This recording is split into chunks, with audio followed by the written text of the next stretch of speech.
Hey again guys, here we are back in the M8A1 American Tank Destroyer Tier 4, and today we're on Malinovka. That's the right one, I always get them mixed up. Malinovka, Murivanka, all those other Eastern European sounding names.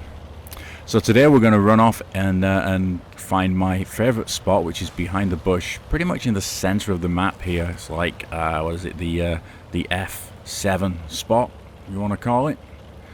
And what I like about this position is it's so central to the map, and if you've got a tank that's pretty well camoed up, which this one is, you can pretty much sit here and almost ignore the bush mechanic too. You don't even have to hide behind the bushes a lot of the time, and you will not be spotted.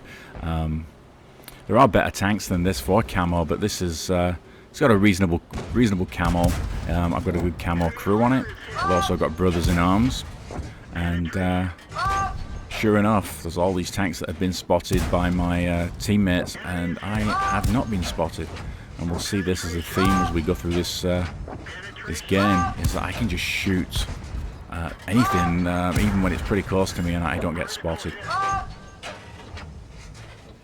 But for now, we're just going to punish these guys out in the open and see how much damage we can do.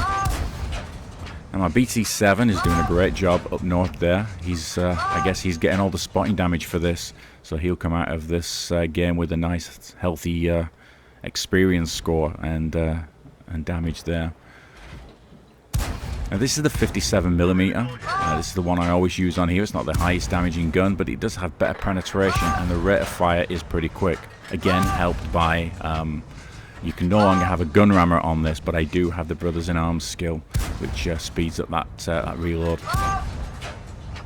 And we're going to blind fire this guy a few times. Don't know if we're going to pick anything up. But yeah, we can see pretty much everywhere on the map. Great line of sight, and trying not the most accurate of guns. And you can see the gun reticule there is zoomed in like this. It's pretty big.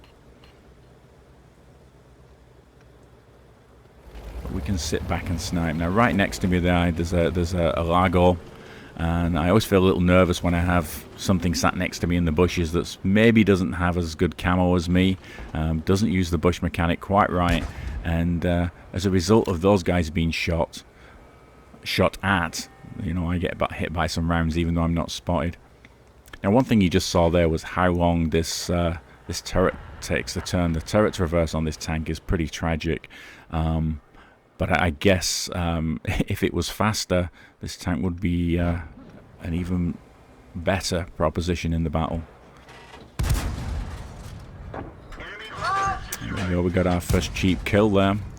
I don't know if we'd already shot that guy at all, but okay. A little bit more blind firing, see if we can finish this guy off. Nothing else to shoot at right now.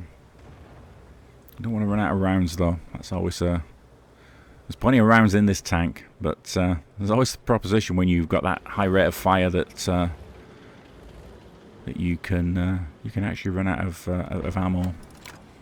Okay, what have we got here? A little Japanese tank coming down the hill, and a Stug as well. I'm barely even using the bush mechanic here. I am going to drop behind it here because I know there's nothing behind me. If there was anything there, the BT7 would spot it. So I'm pretty safe from the rear, I think. Famous last words, yeah.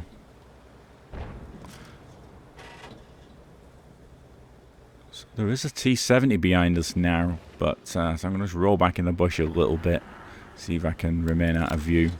And we'll start shooting this Chi here, and I'm sure he's frustrated that he doesn't know where that's coming from. We've all been in that position, haven't we? Shot by the invisible tank. It does feel somewhat filthy doing this, but hey, that's the game, yeah? I'll try and find a soft point on this Stug. I do like the Stug, even though it's a fixed turret. It's a nice little tank. I do play it on one of my other accounts. I have a European account. This is on the North American server. I know there's a lot of debate about where it's better to play and which players are better and how they play and the strategies. Yeah, they're pretty much the same. I don't find much difference. Every game's different.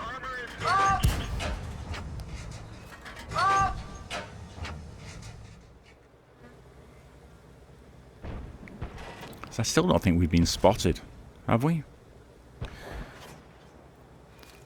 Oh, just trying to get that pixel shot on that guy. Okay, we got 3 more coming in from the north here. I can hear some rounds landing around me. But,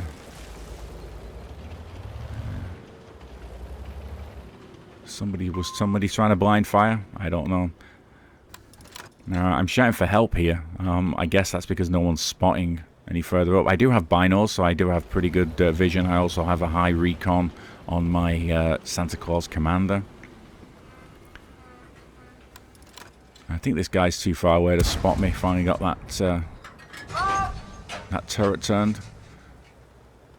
Oh, we've got another one here. There's another Stug. No, a Hetzer. Now I think the Hetzer actually has better camo than the M8A1. He's still not spotting me, even though he was hiding in that bush. Maybe he fired and lost his camo.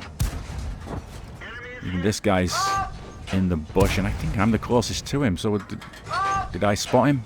I don't know. I missed that message if I did. Now the Largo's coming back. He's going to come and sit next to me and maybe get us both spotted. That was nice to get him tracked. Unfortunately, we didn't get the kill there. Somebody else got the kill. So what are we up to now? 3? 3 kills. I wonder if we get a top gun in this match. I guess you'll have to watch to the end to find out.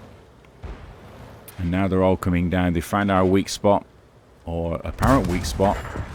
We've got a good defensive line over to the west there, so they're coming down the east, and we're still ripping them apart. What's interesting here, I don't know what was going on with the XVM on this day, but we didn't get the WN8 Win 8 win chance figures here. I've heard rumours of people drowning themselves when they come into a battle and they see that there's a trash team, and they'll just kill themselves rather than spend time in the battle. And I think we were spotted for that. Was the first time we were spotted. I hope it wasn't me that got the Largo killed by me getting spotted. And now I've got an M8A1 shooting me. So I should probably get out of here. At least give myself a chance to get unspotted. And I just noticed I'm sporting my my last Ace Tanker badge on the front of this tank. I got an Ace Tanker in this for the first time actually a couple of days ago, and you actually can see that video. That was on the Berlin map. I think it's called Ghost of the Battlefield, and was certainly been pretty much invisible today, apart from that one spot that we got, that one tank that spotted us there.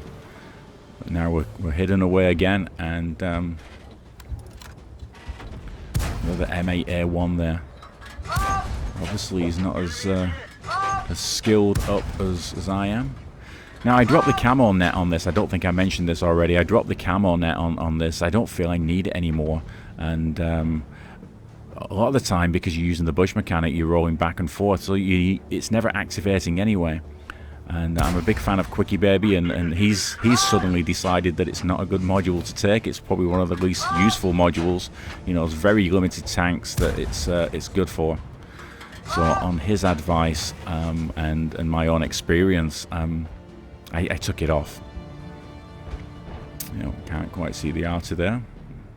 So let me turn my attention back here. What I did do instead was I put on the exhaust, which gives you, I think it's 5% extra camo, but it also gives you extra camo when you're moving. So every little bit to make this tank invisible. And I'm going after this M8A1 up here in the northeast. And then I've changed my mind. I want to go for the M8A1 on the other side. I'm going to, before my friends can get to it, I'm going to take the shortcut through the lake and hopefully, not drown myself here. Actually, I think it was either after I played this game on another. It was on another account where the tank that I have is not quite as high skilled, and I took the same route across the little swamp there, and managed to drown myself. I don't know if I took a wider part of the lake, but yeah, that was a little bit embarrassing. I was having another game very similar to this one, and I guess you live and learn, or perhaps you die and learn. So me and the T40 are both going after this M8A1 on the western side here, on the western flank, and hopefully we can get him in a pincer. I do think about hiding in the bushes here and letting the binos activate, but then I don't want to lose the kill. There's a good chance here. I'm on 4 kills already. There's 2 tanks left. Can I get a top gun here? Doing really well on the damage front here. That WN8 score is it's over 10,000. Oh, and there he is. He's still not seen us. Ah. You saw the inaccuracy of this gun a little bit. Only the second time we've spotted in the whole game. Can we just finish this guy off? Come on, one more. There we go. So can we make it all the way across the map and take out the other M8A1, or even find him, because he's going to be running and hiding in the trees. And that doesn't really matter because the artillery took him down. So that was a pretty impressive game, over 12,000 WN8 score, and we shot a lot of tanks there. I think, did we shoot pretty much every tank on the battlefield at some point? I think we may have, but either way we got a high caliber, we got the Confederate medal, and we got a second ace tanker and some other good medals there. You can see the crew, the Santa Claus, pretty well skilled there, and the other crew. Top on damage, top on experience. So this was a pretty good game. I think one thing I did do towards the end there was I started using my gold rounds, my armor-piercing composite rounds, which are pretty expensive on this 57mm gun, and as a result we lost a few credits there. But you know, all in all, second ace tanker, got a great result here, and this is a great spot on this map. I do love this map. So, thanks for tuning in, guys, and I hope you enjoyed watching this replay as much as I enjoyed playing it. See you next time.